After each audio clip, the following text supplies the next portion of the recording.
A little black girl hugged her teddy bear with tears in her eyes as the hostess kept her outside the restaurant. When her father arrived and revealed his identity, everyone present was left speechless upon realizing that. Sarah stood at the entrance of La Maison Dorée, her small hand tightly gripping her teddy bear. The fancy restaurant's glass doors reflected the setting sun, making the building look like it was made of gold. She smoothed down her yellow dress, the one Mom had bought for special occasions, and took a deep breath. "Remember what Daddy says," she whispered to her teddy. "Head up, shoulders back." The door felt heavy as she pushed it open. Cool air hit her face, carrying the smell of fresh bread and grilled meat. Crystal chandeliers sparkled overhead, and the sound of clinking glasses and quiet conversations filled the space.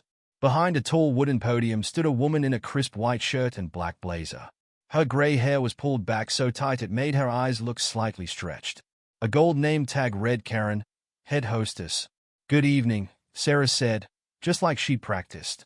"I'm here to meet my parents for dinner." Karen's eyes moved from Sarah's teddy bear to her yellow dress, then to her face.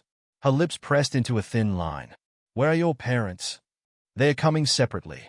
Daddy said to go ahead and get our usual table." Sarah stood straighter, trying to look as grown-up as possible. "We come here a lot." Karen's eyebrows rose. "Is that so?" She picked up a leather-bound reservation book, flipping through it slowly. "And what's your family's name?" "Thompson." "We're regulars. I don't see any Thompson reservation." Karen's voice got sharper. "We can't just seat unaccompanied children. It's against policy." Sarah's grip on her teddy tightened. "But we always—" The door opened behind her, and a white family walked in, Mom, Dad, and two kids around Sarah's age. The girls wore fancy dresses too, though theirs were pink. Karen's face transformed into a bright smile. "Good evening. Welcome to La Maison Dorée. Reservation for Williams," the father said. "Of course. Right this way, please." Karen grabbed 4 menus and stepped from behind the podium. Sarah stepped forward. "Excuse me, but I was here first. You'll need to wait outside." Karen cut her off. "We can't have unaccompanied children blocking the entrance. It's a liability issue." The Williams family glanced at Sarah. The mother's smile faltered slightly, but they followed Karen into the dining room without a word. Sarah's chest felt tight. She watched through the glass doors as Karen led the family to a table, pulled out chairs, and handed out menus with flourishing gestures. More people arrived, couples, families, business people in suits. Each time, Karen greeted them warmly. Each time, she pointed Sarah toward the door when she tried to ask about her table. "Policy is policy," Karen kept saying. "Wait outside until your parents arrive, if they're actually coming." The sun sank lower, and the evening air grew cooler. Sarah sat on the top step, her teddy bear in her lap. She watched her reflection in the dark windows, trying not to cry. A young waitress with curly red hair paused by the door. "Hey, sweetie, are you okay out here?" Sarah nodded quickly, blinking hard. "I'm waiting for my parents. We have dinner here lots of times." The waitress frowned. "Let me check with Karen." "Emily." Karen's sharp voice came from inside. "Table 12 needs water." Emily gave Sarah an apologetic look and hurried away. More families arrived. Sarah watched kids her age walk past in pretty dresses and neat suits, all of them being welcomed inside while she sat alone on the steps. "It's okay, Theodore," she whispered to her bear. "Daddy will be here soon. He always comes." But her throat felt tight, and her eyes burned. A woman in a blue dress stopped at the bottom of the steps, phone in hand. "Are you all right, sweetheart? Do you need help?" Before Sarah could answer, Karen appeared at the door. "She's fine. We're just following protocol for unaccompanied minors. Her parents will supposedly be here shortly."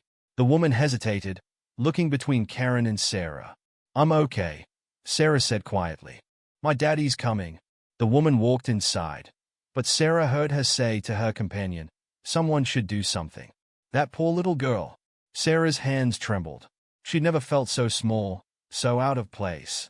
The yellow dress that had made her feel like a princess this morning now felt wrong, like a costume she shouldn't be wearing. Through the windows, she could see families eating together, laughing, sharing bread baskets. The clink of silverware and murmur of conversations drifted out whenever the door opened. A tear rolled down her cheek, landing on Theodore's fuzzy head. She quickly wiped it away. Daddy says crying doesn't solve problems, she told her bear. We have to be strong. But more tears came. Sarah pulled her knees to her chest, making herself as small as possible on the step. The sky had turned purple-orange, and the first stars were appearing. Inside, Karen kept seating people, her voice carrying through the glass. Right this way. Your usual table, Mr. Peterson. We're so happy to have you with us tonight. Sarah's stomach growled. The smell of food made her mouth water, but she didn't dare go inside again. Not after the last time Karen had pointed to the door and said, "Out," like Sarah was a stray cat. A couple walking up the steps nearly tripped over her. "Oh," the woman exclaimed. "I'm so sorry, honey. Are you lost?" "No," Sarah whispered. "I'm waiting for my daddy." They exchanged worried looks but went inside. Sarah heard the woman ask Karen about her, and Karen's response, "Just another kid trying to sneak in. Don't worry, we're handling it." Sarah hugged Theodore tighter. "Daddy's coming," she said again, but her voice shook. "He has to come." The door opened again, and Sarah looked up hopefully. But it was just Karen, looking down at her with cold eyes. "Listen, young lady. If your parents don't show up in the next 15 minutes, I'm calling the police. We can't have you loitering here all night." Sarah's heart pounded. "Please don't call the police. My daddy's really coming. He owns what? A reservation." Karen laughed sharply. 15 minutes. That's all you get." The door closed with a heavy thud. Sarah buried her face in Theodore's fur, shoulders shaking with silent sobs. She'd never felt so alone, so unwanted. The sound of a familiar car engine made her head snap up. Through tears, she saw a sleek black Mercedes pull into the parking lot. A tall figure stepped out, adjusting his suit jacket. "Daddy!" Sarah jumped to her feet, her heart soaring with relief. James Thompson's polished shoes clicked on the pavement as he walked toward the restaurant, his face breaking into a warm smile when he saw his daughter. But that smile vanished when he saw the tears on her cheeks. "Sarah!" He quickened his pace. "Baby girl, what's wrong? Why are you outside?" Sarah ran down the steps and threw herself into his arms. Theodore squished between them. "Daddy, they wouldn't let me in. The lady said I had to wait outside and that I was lying about being a regular and that she was going to call the police and—" "Slow down, sweetheart." James knelt down, his dark eyes serious. "Who said all this?" "The hostess. Karen." Sarah wiped her eyes. "She said it was policy. But she let everyone else in. Daddy." "Everyone?" James's jaw tightened. He stood up slowly, taking Sarah's hand. "How long have you been out here?" Sarah sniffed. "Since after school. The sun was still up there." She pointed to where the sun had been. Something dangerous flashed in James's eyes. He squeezed Sarah's hand gently. "Okay, baby girl. Let's go inside and sort this out." They climbed the steps together, Sarah clutching both Theodore and her father's hand. Through the glass, she could see Karen at her podium, greeting another family with that bright, fake smile. James reached for the door handle, his face set in hard lines. Sarah pressed closer to his side, suddenly feeling both scared and safe at the same time. This was the moment everything would change, for Karen, for Sarah, and for Le Maison Dorée.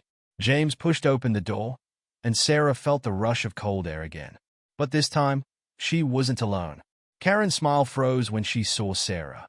"Oh, you've finally found your parents." Then she noticed James's tailored suit, his confident stride, and her tone shifted instantly. "Good evening, sir. Welcome to La Maison Dorée." "Good evening." James's voice was calm, but Sarah felt his hand tighten around hers. "I understand there's been a situation with my daughter." Karen's eyes darted between them. "Your daughter?" "Yes, my daughter, who has apparently been waiting outside for hours." "Sir, I can explain. We have strict policies about unaccompanied minors." "Policies?" James let the word hang in the air. "Tell me about these policies." More guests were arriving behind them. Karen glanced nervously at the growing line. "Perhaps we could discuss this later?" "I have guests waiting. We're discussing it now." James's tone left no room for argument. "How long was my 8-year-old daughter left outside alone?" The room grew quieter. Nearby conversations died down as people turned to watch. "Sir, she didn't have a reservation." "A reservation?" James raised an eyebrow. "We've eaten here every Friday night for the past 3 years. Table 12, by the window." Sarah knows every server by name. Don't you, sweetheart? Sarah nodded, still clutching Theodore. Emily always brings me extra bread. And Michael makes special chocolate milk. And Anna remembers I like my pasta with no sauce. Karen's face paled. I wasn't aware, clearly. James looked around the restaurant. Emily, the red-haired waitress, stepped forward, twisting her apron in her hands. Yes, Mr. Thompson. How long has Sarah been waiting outside? Since around 4 o'clock, sir. I tried to say something, but... Emily shot a nervous glance at Karen. Murmurs rippled through the dining room. Someone whispered, 4 o'clock? That poor child. I see. James turned back to Karen. So my daughter arrived at 4. It's now 7:30. That's 3.5 hours you left an 8-year-old child alone outside. I didn't know she was your daughter. Karen blurted out. The restaurant went silent. Sarah felt her father go very still. And if she wasn't my daughter? His voice was dangerously quiet. If she was just any little girl in a yellow dress, would that make it okay? Karen opened and closed her mouth, no words coming out. Mr. Thompson, a new voice cut in. Michael, the head waiter, stepped forward. I'm so sorry. I just got here for my shift. If I had known Sarah was outside, thank you, Michael. James nodded. Please get Chef Marcus for me. Right away. Sir. Sarah watched Karen's face change as realization dawned. Thompson, you're James Thompson. Yes. The owner of this restaurant and 5 others in the city. He looked down at Sarah. And this is my daughter, who you left outside for hours, threatened to call the police on, and accused of lying. The silence in the restaurant was deafening. Sarah could hear Karen's rapid breathing, see the sweat beading on her forehead. Mr. Thompson, please. Not now. James cut her off as Chef Marcus emerged from the kitchen, still in his white coat. James! Marcus's smile faded as he read the room. What's wrong? Sarah? Why are you crying? Before anyone could answer, the woman in the blue dress from earlier stood up from her table. I saw what happened. That hostess, she pointed at Karen, kept sending the little girl outside. Told her to stop loitering. I should have done something sooner. Other voices joined in. We saw her out there too. She was so polite when she asked to come in. I can't believe no one helped her. Sarah pressed closer to her father as more people spoke up. She hadn't realized how many people had seen her waiting, had watched her being turned away. Enough! James's voice cut through the chorus of complaints. Marcus, I need your office. And Karen. His eyes locked onto the hostess, who had shrunk behind her podium. You're coming with us. Sir, please, I can explain. Yes, you will. In detail. James turned to the waiting guests. My sincerest apologies for the disruption. Michael will handle seating for now. Michael quickly stepped behind the podium as James guided Sarah toward the back of the restaurant. Chef Marcus led them through the swinging kitchen doors, past steaming pots and sizzling grills, to his small office. Inside, Sarah sank into a leather chair, Theodore still clutched to her chest.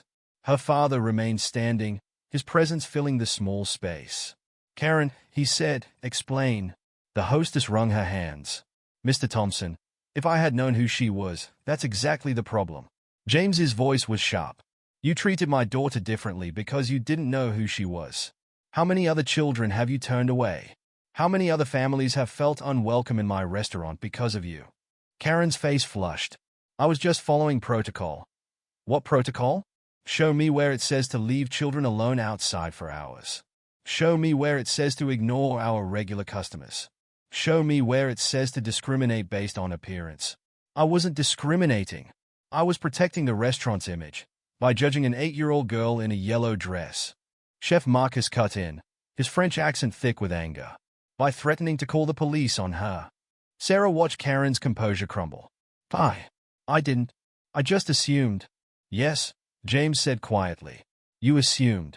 You looked at my daughter and made assumptions about who she was, who her family was, whether she belonged here. Tears welled in Karen's eyes. Mr. Thompson, please. I've worked here for 15 years.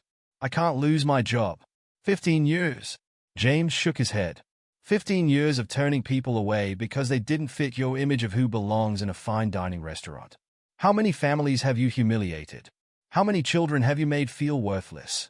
Sarah thought about the hours she'd spent outside, watching other families go in. Daddy. Her voice was small. The Williams family got my table. Our Friday table. James knelt beside her chair. I'm so sorry, baby girl. This should never have happened. I tried to be brave, she whispered. Like you always say. You were very brave. He wiped a tear from her cheek. But you shouldn't have had to be. Standing up, James faced Karen again. I'm calling an emergency staff meeting. Right now. Everyone who's not actively cooking or serving needs to be in the main dining room in 10 minutes. But the dinner service will wait. James opened the office door. Marcus, please spread the word. Karen, stay here until I call for you. Sarah followed her father back through the kitchen. The staff moved quickly out of their way, whispers following in their wake. In the dining room, tables were being cleared. Guests were settling their bills early, sensing the gravity of the situation. Michael approached them, speaking low. Mr. Thompson? Everyone's asking what's happening. Should we close early? James looked around at the half-full dining room, at the faces watching them with mixture of concern and curiosity. No, he said finally. But tell them they are welcome to stay and witness what happens when discrimination shows its face in my restaurant. Sarah squeezed his hand. Are you going to fire Karen, Daddy? James looked down at her, his expression softening. What do you think should happen? Sarah thought about the hours of humiliation, the tears, the fear. But she also thought about what her father always said about being better than those who hurt you. I think. She hugged Theodore tighter. I think she needs to learn. Like you're always teaching me. James smiled slightly, pride replacing some of the anger in his eyes. Then that's what we'll do. We'll teach. The staff was gathering now, servers and busboys and kitchen helpers, all watching James with nervous anticipation. The remaining guests sat quietly, bearing witness to whatever was about to unfold. Sarah took her seat at table 12, their Friday table, and waited. The real lesson was about to begin. The dining room of La Maison Dorée had never been so quiet. The usual clinking of silverware and murmur of conversation had been replaced by expectant silence. Sarah sat at table 12, Theodore in her lap, watching her father stand at the center of the room. Staff members lined the walls, waiters in their black aprons, kitchen workers still in their white coats, busboys pausing mid-clear. Even the dishwashers had emerged from the back, their hands still damp. James Thompson stood perfectly still, his presence commanding attention without a word. Finally, he spoke. Marcus, please bring Karen out. Chef Marcus disappeared into the back and returned moments later with Karen, who looked smaller somehow, her earlier arrogance deflated. I want everyone to hear what happened today, James said, his voice carrying to every corner. Karen, tell them. Karen's hands shook as she clasped them in front of her. I made a mistake. Be specific. She swallowed hard. I left Mr. Thompson's daughter outside. For several hours. Why? Because. Karen's voice cracked. Because I didn't think she belonged here. A sharp intake of breath from several staff members. Sarah saw Emily, the red-haired waitress, press her hand to her mouth. And what made you think that? James pressed. I just assumed. Karen's eyes darted around the room, finding no sympathy. She was alone. And black. The words came from Michael, the head waiter. His dark hands gripped the back of a chair. Like me? Like half our kitchen staff. Karen's face flushed red. No. I mean, that wasn't. It wasn't what? James cut in. Wasn't the reason you seated the Williams family immediately? A white family who arrived after my daughter? Wasn't the reason you threatened to call the police on an 8-year-old girl? More gasps. Someone muttered. She did what? I've worked here 15 years, Karen said desperately. I've served thousands of customers. Have you? Chef Marcus stepped forward, his accent thickening with anger. Or have you turned away thousands? How many families never made it past your podium? Sarah watched Karen's face crumple. I was just trying to maintain standards. Standards? James's voice was like steel. My restaurant standards are excellence in food, service, and hospitality. Not discrimination. Not cruelty to children. Not judging people by their skin color. He turned to address the whole room. I built this restaurant from nothing. Worked my way up from dishwasher to owner. And do you know what I promised myself? That everyone who walked through those doors would be treated with dignity. Sarah remembered her father telling her stories about his early days in restaurants. How some places wouldn't even interview him. How he'd scrub pots at night and studied business during the day. Today, James continued, my own daughter was humiliated at the entrance of my restaurant. But this isn't just about Sarah. This is about every person who's ever been made to feel they don't belong. Every child who's been judged by their appearance. Every family that's been turned away because they didn't fit someone's idea of our kind of customer. He walked over to Sarah's table, placed a hand on her shoulder. Sarah, tell everyone what happened when you arrived. Sarah sat up straighter, her voice small but clear. I came after school, like always. Daddy tells me to come straight here on Fridays when he has late meetings. Karen said I couldn't come in without my parents. I told her we eat here every week, but she said I was lying. And then what happened? She made me wait outside. Every time I tried to come in, she sent me back out. She let other families take our table. Sarah hugged Theodore tighter. She said she'd call the police if I didn't leave. The room erupted in angry murmurs. Sarah saw tears in Emily's eyes, rage on Michael's face. 3.5 hours, James said into the tension. My daughter sat alone on those steps for 3.5 hours. How many of you saw her? Hands raised slowly. Nearly every staff member, several customers who had stayed to watch. And why didn't anyone help? Silence. Because you were afraid, James answered his own question. Afraid of challenging authority. Afraid of making waves. Afraid of losing your jobs. He looked at Karen. Fear is how discrimination thrives. Fear of speaking up. Fear of people who look different. Fear of change. Karen was crying now, mascara running down her cheeks. Mr. Thompson, please. I never meant. Intent doesn't erase impact, James cut in. You didn't mean to traumatize a child? That child is still traumatized. You didn't mean to discriminate? Those families are still discriminated against. He addressed the room again. As of this moment, things change. Every customer who walks through that door will be treated with respect. No exceptions. No assumptions. No discrimination of any kind. Nods around the room. Sarah saw determination replace shame on many faces. Karen, James turned back to the hostess. You have a choice to make. You can leave now. I'll give you excellent references for any job that doesn't involve customer service. Or you can stay, learn, and help make this restaurant truly welcoming to everyone. Karen wiped her eyes, smearing makeup across her cheek. I want to stay. Please. Let me make this right. That's not my decision. James looked down at Sarah. What do you think, baby girl? Should we give Karen a chance to learn? Sarah studied the woman who had caused her so much pain. Karen looked different now, smaller, sadder, real. She remembered what her father always said about forgiveness being stronger than revenge. Yes, Sarah said softly. But she can't be mean to any more kids. James nodded. Karen, you'll work as a server for the next month. Learn from Michael and Emily how to treat all our guests. After that, we'll reevaluate. Thank you, Karen whispered. Thank you both. Don't thank us yet, James said. Proving you've changed will take more than words. He addressed the room one final time. Let this be a lesson to everyone. Discrimination has no place in this restaurant. Not now, not ever. If you see something wrong, speak up. If you see someone being mistreated, step in. We're better than fear. We're better than prejudice. He sat down next to Sarah, pulled her close. Now, I believe my daughter has been waiting far too long for dinner. Michael stepped forward, a warm smile replacing his earlier anger. The usual for both of you? Yes, please. James looked at Sarah. Extra bread? Sarah managed a small smile. Yes, please. As the staff dispersed and normal service resumed, Sarah leaned against her father's shoulder. The weight of the day felt heavy, but something else was there too, pride in her father, hope for change, and the knowledge that sometimes the hardest moments lead to the most important lessons. Through the windows, the night had fully settled in. But inside La Maison Dorée, a new day was dawning. The next morning, La Maison Dorée felt different. Sarah sat at the bar, watching the staff prepare for Saturday brunch service. Her father had brought her in early, saying they had important business to handle.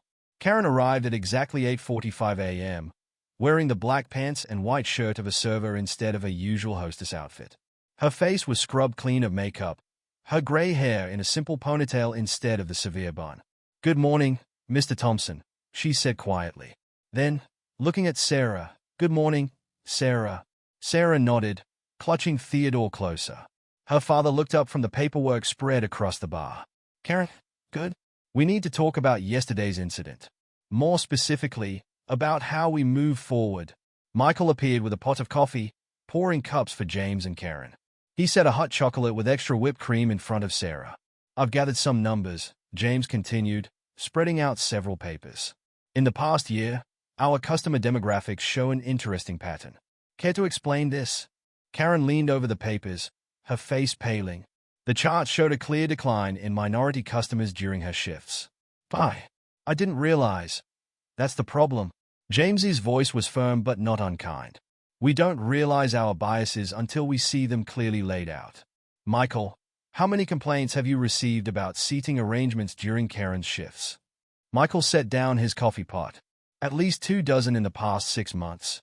Mostly from families of color being told we're fully booked, while watching white customers get seated immediately after." Karen's hands trembled as she picked up her coffee cup. "I thought I was maintaining the restaurant's standards by turning away paying customers based on their appearance." James raised an eyebrow. "That's not standard, that's stereotyping." Sarah watched Karen's face crumple again. "I've been so wrong," she whispered. Yesterday, seeing it through Sarah's eyes. "I never thought about how it felt to be on the other side." "That's why you're not fired," James said. "Because you're beginning to understand. But understanding isn't enough. We need action." He pulled out another document. "This is our new anti-discrimination policy. I stayed up most of the night writing it." Sarah helped. Sarah sat up straighter, remembering how she'd sat in her father's home office, suggesting ways to make sure no other kid would feel like she had. "First," James began, "all staff will undergo diversity and inclusion training. Weekly sessions, no exceptions.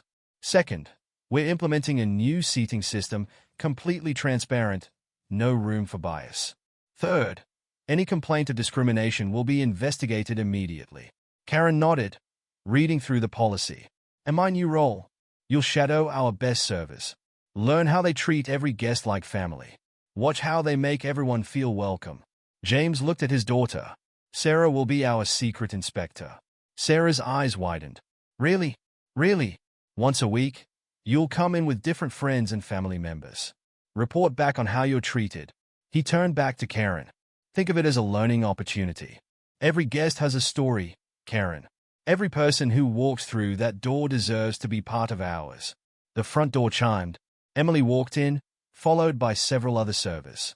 Soon the restaurant was buzzing with morning preparations. Sarah watched Karen tie on her apron, hands still shaking slightly. "Mr. Thompson." Karen's voice was barely above a whisper. "Why are you giving me a second chance?" James looked at Sarah, then back at Karen. "Because everyone deserves a chance to learn and grow. But make no mistake, this is your only second chance." Karen nodded solemnly. "I understand. And, Sarah," she turned to face the little girl, "I'm truly sorry for yesterday. For everything." Sarah studied her face, seeing real regret in the older woman's eyes. "Daddy says actions speak louder than words. Your daddy is a wise man." Karen managed a small smile. "I'll prove it to you, through actions." The morning progressed, and Sarah watched with interest as Karen learned the server's routine. She fumbled with plates, mixed up orders, and seemed completely lost without her hostess podium to hide behind. Around noon, a family walked in, a black couple with 3 young children. Sarah felt Karen tense beside her. "Table 4 is open," Michael said pointedly. Karen took a deep breath, gathered menus, and walked to greet them. "Welcome to La Maison Dorée. Please, follow me." Her smile was stiff, her movements mechanical, but she was trying. Sarah watched her carefully arrange booster seats for the younger children, bring extra napkins, and patiently explain the kids' menu options. "Progress," James murmured, watching too. "Small steps, but progress." The lunch rush began in earnest. Sarah observed as Karen slowly found her rhythm, treating each guest with careful attention. There were mistakes, dropped plates, wrong orders, awkward moments, but no more discrimination. Late afternoon, as the rush died down, Karen collapsed onto a bar stool next to Sarah. Her feet were blistered, her shirt stained with sauce, her hair falling from its ponytail. I never knew how hard servers worked, she admitted. All these years behind my podium, I thought I had the difficult job. Empathy comes from experience, James said, reviewing the day's receipts. How does it feel, being on the other side? Karen looked down at her raw hands. Humbling. Exhausting. She glanced at Sarah. Educational. Sarah sipped her second hot chocolate of the day. You did better with the family at lunch. You smiled real instead of fake. I did. Karen seemed surprised. I was so nervous. Afraid of making another mistake. Fear can be good, James said, if it teaches us to be careful with people's feelings. But it shouldn't paralyze us from doing what's right. The door chimed again. A teenage girl in a hijab walked in, looking nervous. I'm here about the server position, she said. I called yesterday. Karen stood up, wincing at her sore feet. I'll handle this, Mr. Thompson. She walked over to the girl, smiled genuine this time. Welcome. I'm Karen, and I'm learning to be a better person every day. Come on in. We have a lot to teach each other. Sarah tugged her father's sleeve. Daddy? I think she might be really changing.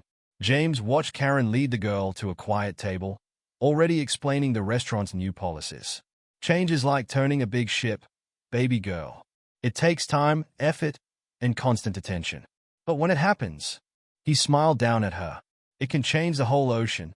The afternoon sun streamed through the windows, casting long shadows across the dining room. Sarah saw her reflection in the mirror behind the bar, a little girl in a fresh yellow dress, teddy bear in her lap, watching change happen one small moment at a time. Tomorrow would bring new challenges, new opportunities for growth. But today, in this moment, progress felt possible. Real. As tangible as the warm mug in her hands and the proud smile on her father's face. 1 week had passed since the incident. Le Maison Dorie's main dining room was closed for the afternoon, chairs stacked on tables as staff gathered for their first mandatory diversity training session. Sarah sat at her usual table, Theodore propped beside her, watching people file in. Karen entered last, taking a seat in the back row. She wore her server's uniform with less discomfort now, though dark circles under her eyes showed how hard the adjustment had been. James stood at the front of the room, next to a woman Sarah hadn't seen before. She wore a bright red blazer and carried a tablet. Everyone, this is Dr. Patricia Wells, James announced. She's a diversity and inclusion specialist who'll be conducting our weekly training sessions. Dr. Wells stepped forward, her smile warm but professional. Thank you all for being here. Before we begin, I want to acknowledge why we're starting these sessions. She gestured to Sarah. Last week, a child experienced discrimination in this restaurant. But she's not the first, is she? Uncomfortable shifting filled the room. Michael raised his hand. No, she's not. I've seen it happen countless times. Families turned away, couples seated by the kitchen, children treated like troublemakers. Emily spoke up next. I used to change tables with other servers when Karen gave me certain customers. I knew she was profiling them, but I just worked around it instead of speaking up. That's what we call passive acceptance, Dr. Wells said. We see something wrong but find ways to work around it instead of addressing it directly. Karen's voice came quietly from the back. I didn't think I was racist. I told myself I was just maintaining standards. That's a common justification, Dr. Wells nodded. Let's dig into that. What does maintaining standards mean to you? Karen struggled with the words. I thought certain people would make other customers uncomfortable, would hurt our image. And who were these certain people? ? The room grew tense. Sarah watched Karen's face redden. People who didn't look elegant enough, who didn't seem like they could afford fine dining, who might be too loud or not know proper etiquette. And how did you decide who these people were? Karen's voice dropped to a whisper. By how they looked, their skin color, their clothes, their accent, their age, Sarah added softly. Like me. The room fell silent. Dr. Wells walked over to Sarah's table. Sarah, would you be willing to share how that made you feel? Sarah clutched Theodore tighter. Small. Like I didn't matter. Like something was wrong with me. That's what discrimination does. Dr. Wells addressed the room. It makes people feel small, unwelcome, wrong, just for being who they are. She returned to the front. Today, we're going to do an exercise. I want everyone to write down a time they felt excluded or judged. Don't put your name on it. Just the experience. Papers rustled as people wrote. Sarah watched her father jot something down, his face serious. Dr.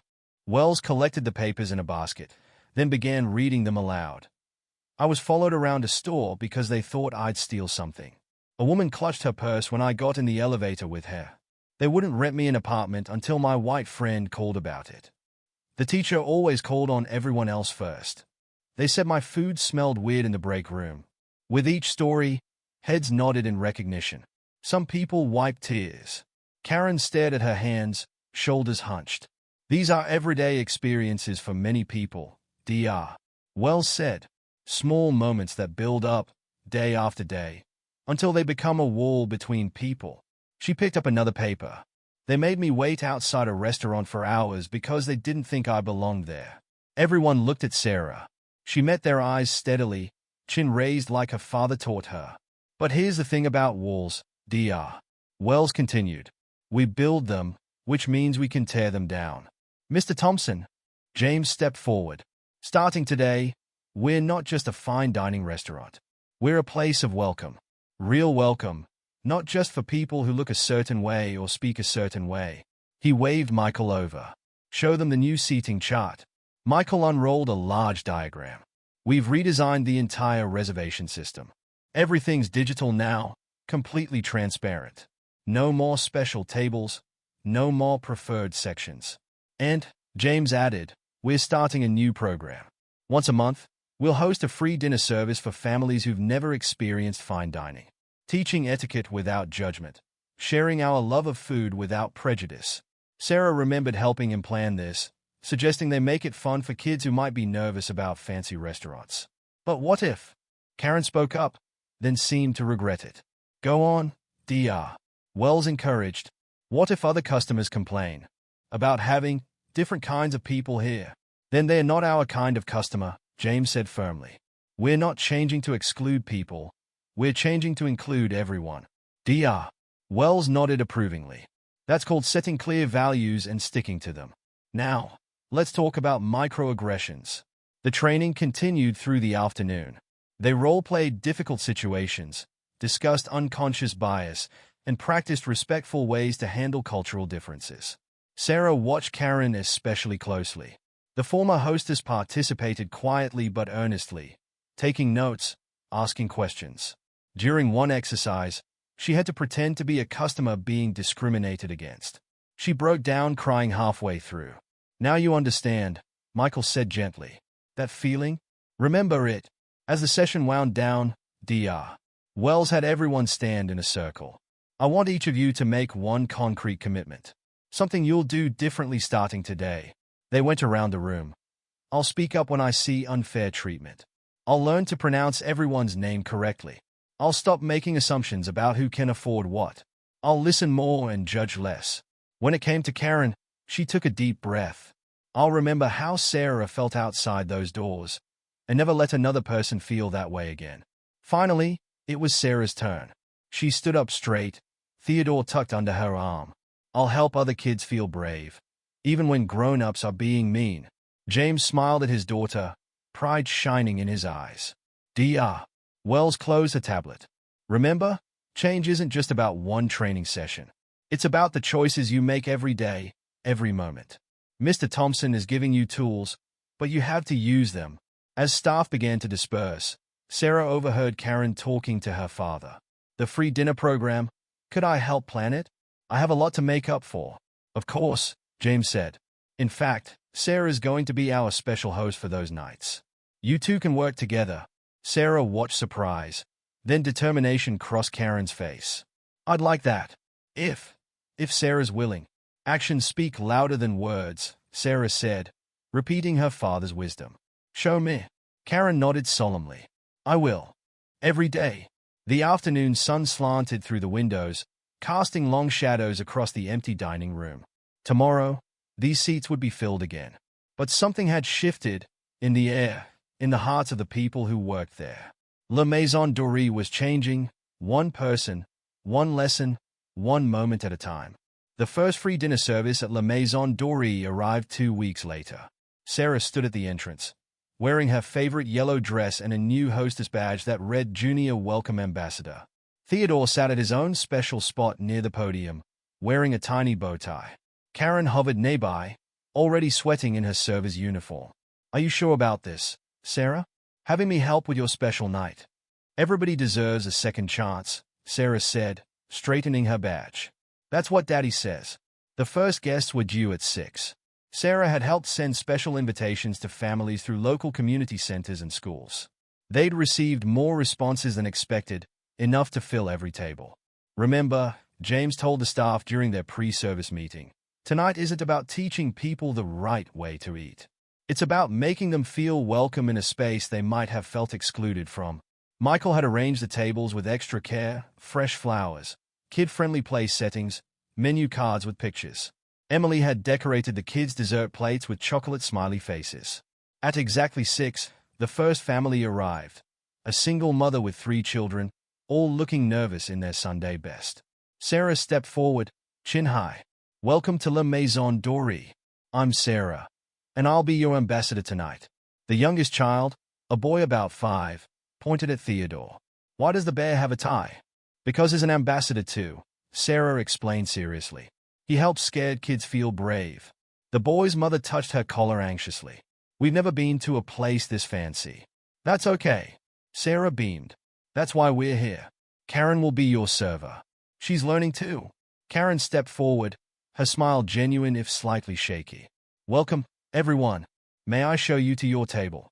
More families arrived, some in suits and dresses, others in the nicest clothes they owned, all with that same mix of excitement and uncertainty.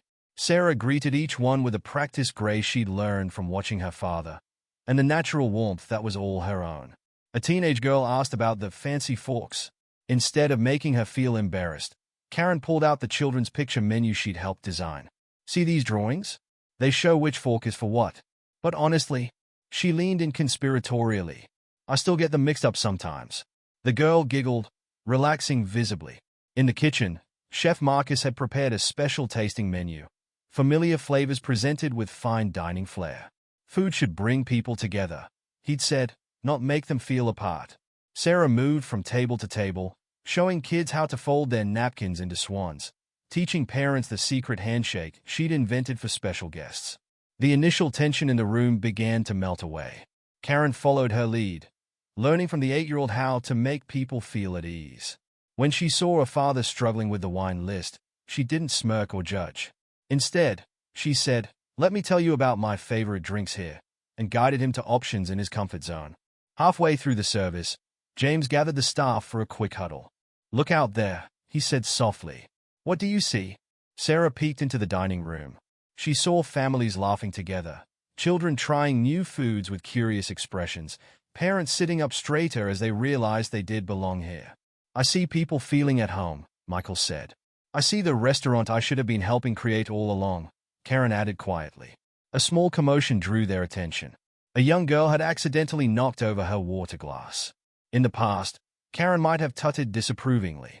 Now, she rushed over with extra napkins, making a joke about how she'd done the same thing just last week. "It's not about the spills," she told the embarrassed child. "It's about how we clean them up together." Sarah watched the girl's face brighten. She recognized that feeling of being seen as a person, not a problem. Near the end of the evening, as desserts were being served, James clinked his glass for attention. "I want to thank you all for coming tonight," he said to the room.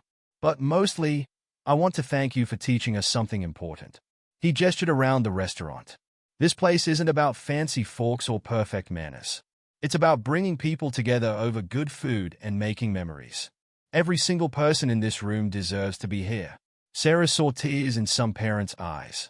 She saw children sitting taller in their chairs. And she saw Karen, standing quietly by the wall, wiping her own eyes. After the last guest left, carrying boxes of leftover cake and cards with their names spelled in chocolate, the staff gathered again. "Well," James asked, "what did we learn?" Emily spoke first. "That everyone has a first time at fine dining. We should make it special, not scary." Michael nodded.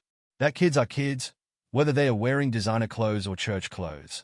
"That I've been wrong for so long," Karen said softly. I used to think I was protecting this place's reputation, but I was really just protecting my own prejudices. She turned to Sarah. You taught me more tonight than any training session could. You showed me how to make people feel welcome, just by being yourself. Sarah hugged Theodore, proud but tired. Can we do it again next month? Absolutely, James said. And Karen, how would you feel about being our community outreach coordinator? Working with Sarah to plan these events. Karen's eyes widened. You trust me with that? After everything, actions speak louder than words, James reminded her. And tonight, your actions showed real change. The staff began cleaning up, resetting tables for tomorrow's regular service. But something had permanently shifted in La Maison Dorée. The walls between us and them had cracked, letting in new light, new understanding. Sarah yawned, curling up in her usual chair. Theodore's bow tie was slightly crooked now, but he looked happy. Daddy, she mumbled sleepily. I think we did good tonight. James kissed her forehead. We did, baby girl. We did real good. Karen paused in her cleaning to watch them. Tomorrow, she'd start planning the next community dinner. She had ideas now, ways to make it even more welcoming, more inclusive. She'd been wrong about so many things. But thanks to a little girl in a yellow dress, she was finally learning to be right.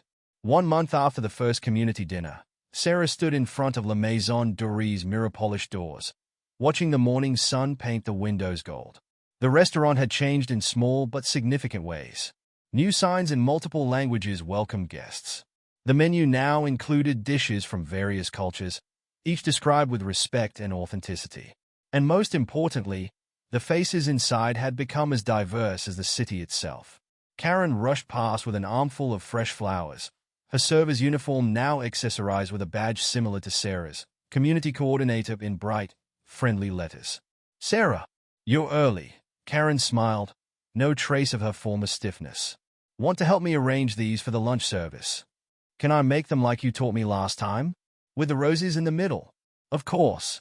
Your arrangements are getting better than mine. They worked together at Table 12, which had become something of a command center for their community projects. Sarah's small hands carefully placed each flower while Karen checked her reservations tablet. We're fully booked today, Karen said proudly. And look at this. Remember that family from the community dinner? The one with the shy little boy? They're coming back for his birthday. Sarah beamed. The one who liked Theodore's bow tie. That's right. I ordered a special bear-shaped cake for him. Karen paused, her fingers hovering over the tablet. You know, a year ago, I probably would have. She didn't finish, but Sarah understood. A year ago, that family might never have made it past the front door. James emerged from his office, adjusting his tie. How are my 2 favorite event planners this morning? Daddy, Karen got a bear cake for Tommy's birthday. Did she now? He smiled at his former hostess. You've come a long way, Karen. Karen blushed, arranging a lily with extra care. I'm trying. Every day, I try to be better than the day before. The morning staff began arriving, Emily with her curly red hair now sporting proud streaks of silver, Michael whistling as he tied his apron, Chef Marcus calling out cheerful greetings in French and Spanish. Staff meeting in 10 minutes, James announced. We have something special to discuss. Sarah knew what was coming. She'd helped her father prepare the announcement last night, sitting in his home office while he practiced his speech. Once everyone gathered, James cleared his throat. As you know, it's been a month since our first community dinner. The changes we've made haven't always been easy, but they've been right.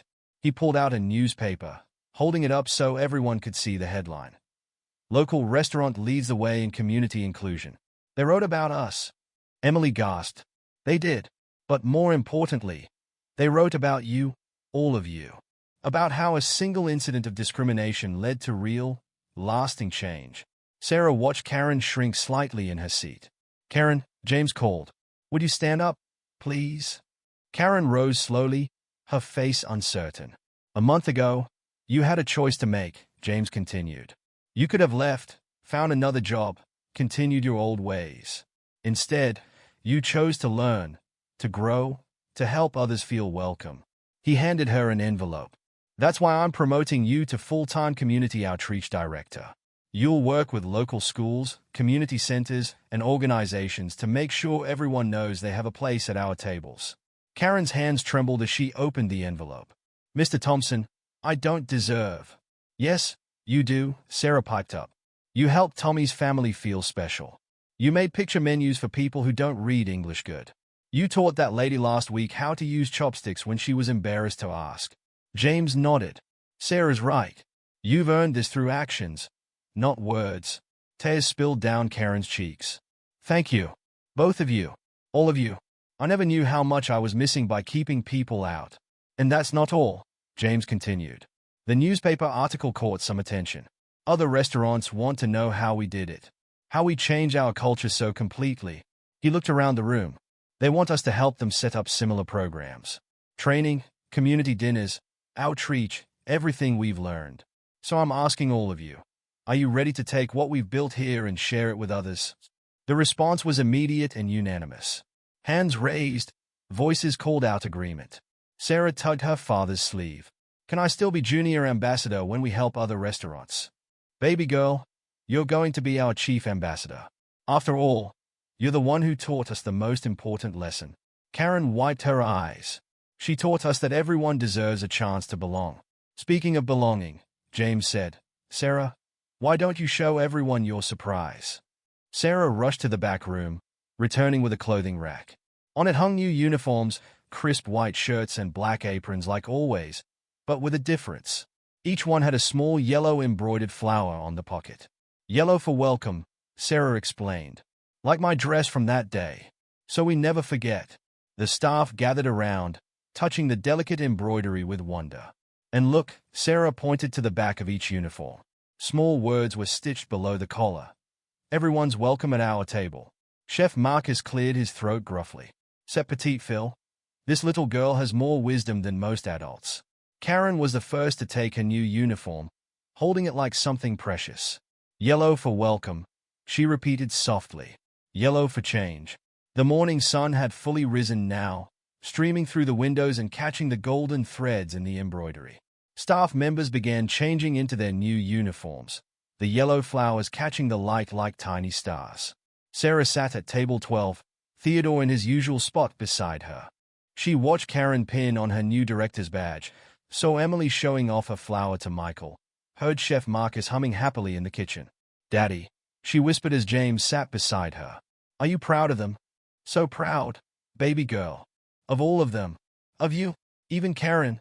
Especially Karen. It's not easy to face your mistakes and change.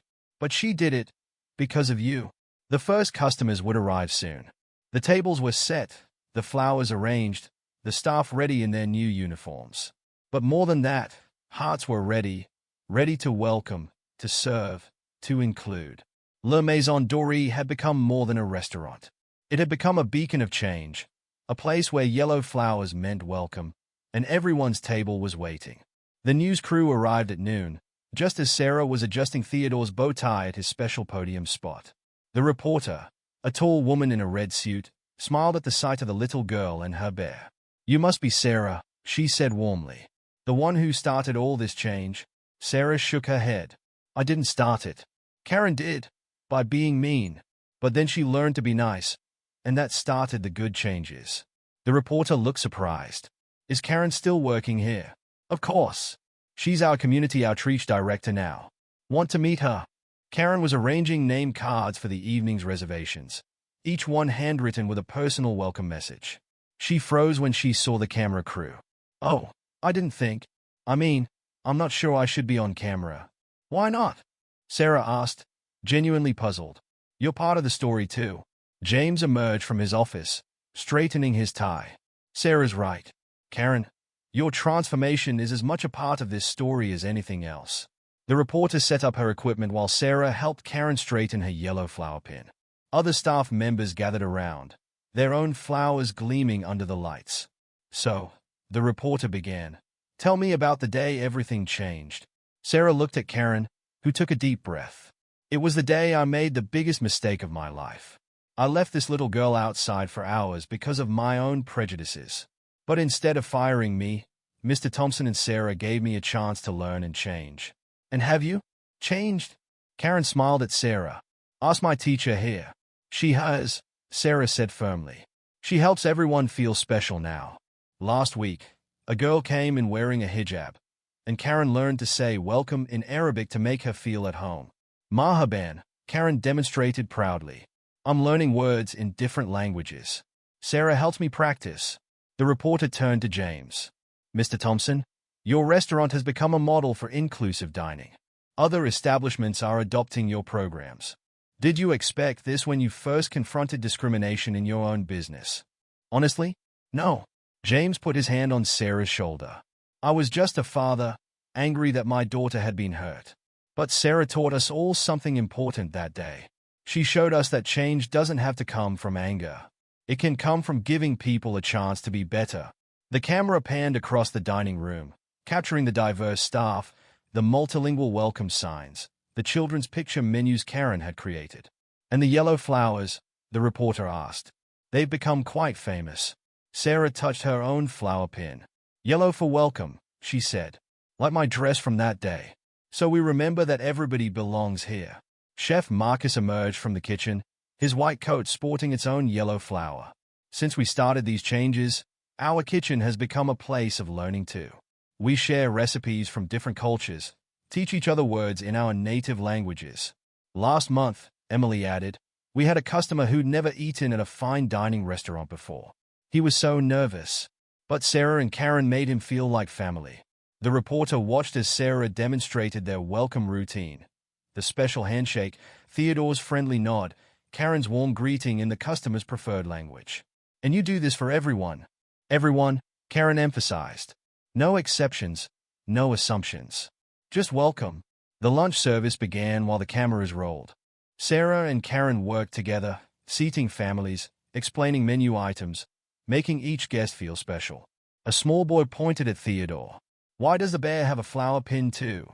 Because as part of the welcome team, Sarah explained. Want to learn our secret handshake? The camera caught the moment. A little black girl teaching a white boy their special greeting, while his parents watched with tears in their eyes. We ate here last month, the mother told the reporter. It was our first time at a place this fancy. We were so nervous. But Sarah and Karen, they made us feel like we belonged. You do belong, Karen said firmly. Everyone belongs. The reporter turned back to James. Your restaurant's motto is, everyone's welcome at our table. How did that come about? Asked Sarah. James smiled. She came up with it.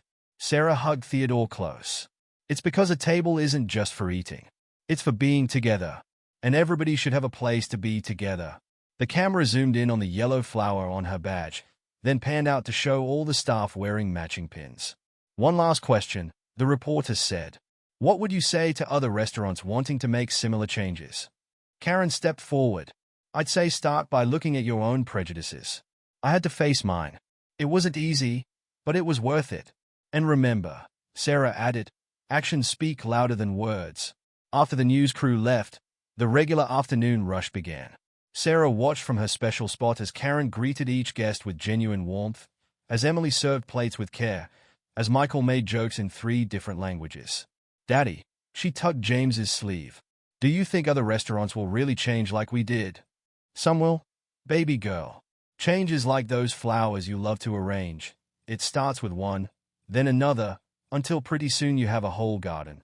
Sarah looked around at her La Maison Dorée family, each wearing their yellow flower of welcome. The restaurant had become more than just a place to eat. It had become a place of healing, of growth, of belonging. And it had all started with a little girl in a yellow dress, waiting outside on the steps. 6 months had passed since that first day of change at La Maison Dorée. Sarah sat at table 12, her special spot now marked with a small brass plaque, where change begins. Theodore, sporting his bow tie and yellow flower pin, kept watch from his podium as usual. The morning sun painted the dining room gold, catching the matching yellow flowers on every staff member's uniform. Karen bustled around, preparing for a special event. The opening of their 100th community dinner program, now expanded to restaurants across the city. Sarah, could you check these name cards? Karen handed her a stack of beautifully written cards. I want to make sure I spelled everyone's names correctly. Sarah carefully reviewed each one, remembering how important it was to see your name written properly. Perfect. Even Mr. Nguyen's name has all the right marks. I've been practicing, Karen beamed. Remember when I used to avoid saying names I thought were too hard? Now I ask people to teach me. The door chimed, and the first guests arrived. Restaurant owners and managers from across the city, here to learn about La Maison Dorie's transformation. Welcome! Sarah jumped up, smoothing her yellow dress, a new one, but the same sunny shade as that fateful day. I'm Sarah, and this is Theodore. We're your welcome ambassadors. The visitors looked surprised to see an 8-year-old greet her, but Sarah had grown used to that. She'd learned that sometimes the best teachers were the ones people least expected. Karen stepped forward, confidence radiating from her yellow flower pin. Thank you all for coming. 6 months ago, I was the problem we're here to solve. Today, I'm part of the solution. And it all started because of this brave little girl. Sarah showed them to their seats while James prepared for his presentation. The dining room had been arranged classroom style, with screens showing photos of their journey, the first community dinner, staff training sessions, families experiencing fine dining for the first time. Before we begin, James said once everyone was seated, I want you to meet someone special. Sarah? Sarah walked to the front, Theodore in her arms. Hi everyone.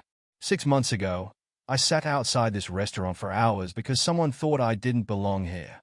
But instead of getting mad, my daddy helped everyone learn to be better. She pointed to her yellow dress.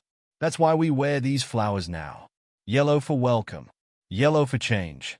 Yellow for everyone belongs. The restaurant owners leaned forward, many taking notes. One raised his hand. But how do you handle? I mean, some of our regular customers might not be comfortable with everyone. You mean they might be racist? Sarah asked innocently. The man flushed. Karen stepped forward. I used to worry about that too, she admitted. I thought I was protecting the restaurant's image. But let me show you something. She pulled up their revenue charts. Since we started our inclusion program, our business has grown by 40%. Turns out, making everyone feel welcome is good for business. But more importantly, James added, it's good for people. Sarah, want to show them your welcome walls? Sarah led the group to a wall near the entrance, covered in photographs and thank you notes. This is from Tommy's birthday party. Remember Karen's bear cake? And this is MS Patel's daughter's graduation dinner. Oh, and this is from when we helped Mr. Chen propose to his boyfriend. The visitors studied the wall of memories, each photo showing moments of joy, celebration, belonging. The secret, Sarah explained, is that you have to mean it. You can't just say everyone's welcome. You have to show it.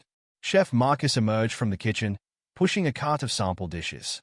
Like with food, he said, we don't just serve French cuisine anymore. We learn from our customers, add dishes that honor their cultures. But we do it with respect, with learning. Emily appeared with a stack of their picture menus.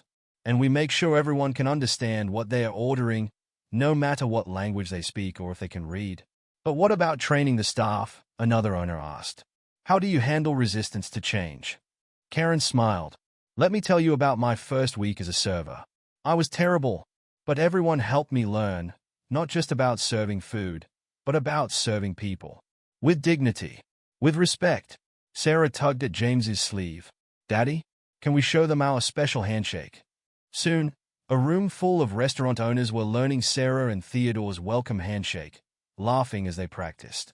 The tension broke, replaced by genuine interest and enthusiasm. The thing is, James said, watching his daughter teach hardened business owners her simple greeting, change doesn't have to be complicated. It starts with one person choosing to be better. Then another. Then another. As if on cue, the door chimed. A family walked in, parents in worn but clean clothes, 3 kids looking nervous. Watch, Sarah whispered to the visitors. Karen approached the family, her smile warm and real. Marhaban. Welcome to La Maison Dorie. Is this your first time dining with us? The mother nodded shyly. We saw the article about everyone being welcome. And you are. Sarah bounced over. Want to learn our secret handshake? Theodore helps teach it. The restaurant owners watched as the nervous family was transformed. The parents relaxing as Karen explained the menu in their language. The children giggling as they practiced the handshake with Sarah and Theodore. That, James said softly, is what we're really teaching. Not just how to run a restaurant, but how to build community. The presentation continued through lunch, with real examples playing out as regular customers arrived. Sarah and Karen worked together seamlessly, their yellow flowers matching the sunshine streaming through the windows. Finally, as the visitors prepared to leave, Sarah stood by the door with Theodore.